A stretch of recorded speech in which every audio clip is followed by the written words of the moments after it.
Et salut à tous, je m'appelle Gérard, je suis photographe et vidéaste d'aventure et aujourd'hui dans cette vidéo je vous amène avec moi afin de découvrir la faune sauvage du sud de l'Alberta. Pour tous les amateurs de faune sauvage, le sud de l'Alberta offre une multitude d'espèces différentes à observer. Tenter d'aller à leur rencontre est toutefois bien souvent synonyme de longues journées de marche dans ces grands espaces.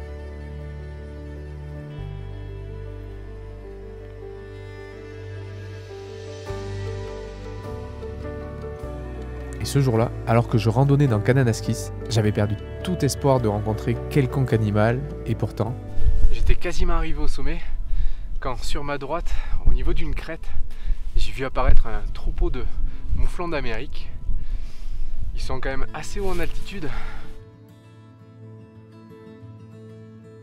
Là on voit qu'il y a plusieurs femelles ainsi que des petits. Je vois pas de mâles, les mâles sont assez reconnaissables car ils ont des grandes cornes qui font un cercle autour de leur tête.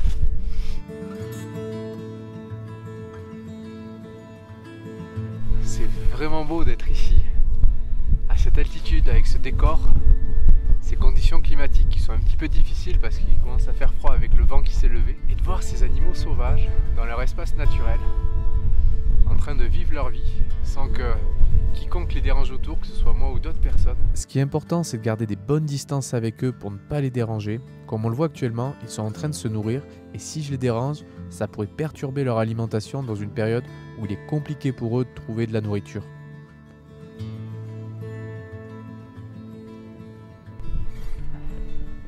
Quand on part observer les animaux sauvages, il y a une chose qu'il ne faut surtout pas oublier, c'est que ces animaux doivent rester sauvages. Et pour ça, il y a quelques points à ne pas négliger pour une bonne cohabitation.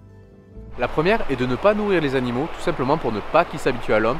Et en plus de ça, c'est une pratique qui est illégale dans de nombreux parcs. La seconde surtout est de ne pas s'en approcher et de garder des distances raisonnables avec eux, car on ne connaît pas leur comportement et par peur, ils peuvent nous charger et là, ça peut être un peu problématique. Troisième point important, c'est de bien regarder l'environnement dans lequel on évolue et les traces qu'on va pouvoir observer autour de nous, car elles vont nous donner de très bonnes informations sur la proximité des animaux qu'on risque de rencontrer. Je viens tout juste tomber sur une trace de loup, comme on peut voir. Il y a pas mal de poils à l'intérieur, ça veut dire qu'il a mangé des animaux.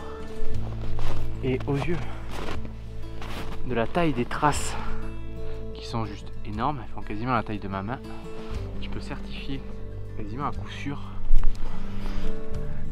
qu'un loup est passé ici. Et ce qui est super, c'est de pouvoir voir ces traces sans le voir. Et ça, c'est quelque chose aussi que je trouve assez merveilleux. Et dernier point très important, c'est d'avoir toujours un répulsif à ours dans ce style avec soi pour permettre de repousser d'éventuelles attaques d'animaux sauvages. Et en plus de ça, d'avoir ce système-là quand on randonne ou quand on va observer des animaux, ça permet de se sentir en sécurité.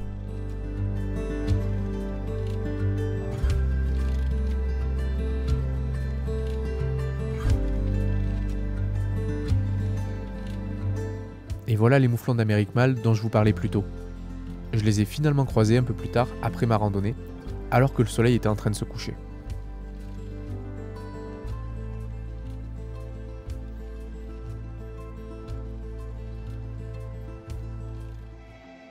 Aujourd'hui, je suis arrivé sur un nouveau stationnement pour partir en randonnée afin d'observer de nouveaux animaux. Et à peine arrivé sur le parking, que déjà j'ai pu observer des mouflons d'Amérique qui étaient en train de lécher la carrosserie des autos, tout simplement parce qu'en fait sur la carrosserie il y a pas mal de sel qui est déposé sur la route qui vient se coller et ces animaux en hiver cherchent beaucoup de sel pour pouvoir se nourrir, donc du coup ils sont en train de lécher toute la carrosserie de l'auto et ils font la tournée du parking depuis tout à l'heure.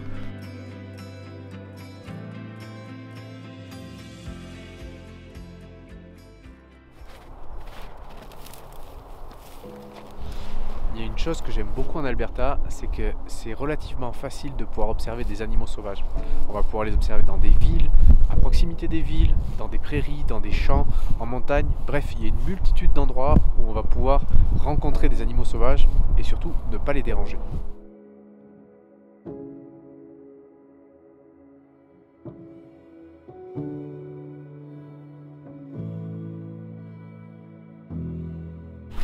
Je viens de faire une rencontre assez exceptionnelle pour moi. Je suis face à face avec deux coyotes. C'est la première fois de ma vie que je peux en filmer. J'en ai observé à plusieurs reprises, mais j'avais jamais d'appareil photo avec moi pour pouvoir capturer ce moment-là. Et là, c'est le cas. Le coyote est un canidé originaire d'Amérique du Nord. Il est bien plus petit qu'un loup, même s'il a de fortes ressemblances avec lui. On peut le différencier notamment par son museau qui est beaucoup plus long et son gabarit qui est beaucoup plus bas comparé à un loup.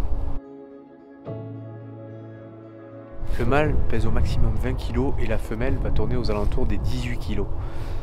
C'est un animal qui a un régime alimentaire varié, principalement composé de viande, notamment de cervidés, de lapins, de lièvres, d'oiseaux. Et là, comme on peut le voir actuellement, il est en train de mulotter, c'est-à-dire qu'il est en train de chercher les petits rongeurs qui se trouvent dans les champs. C'est un territoire qu'il affectionne particulièrement pour pouvoir se nourrir.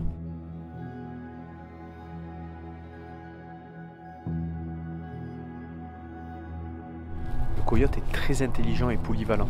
Il est capable de s'adapter et d'évoluer dans n'importe quel environnement modifié par l'homme.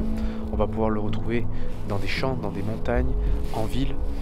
Et depuis quelques années, il s'est reproduit avec des loups, ce qui a créé un croisement qui s'appelle le coy-loup et qui est légèrement plus haut que le coyote comme on peut le voir actuellement.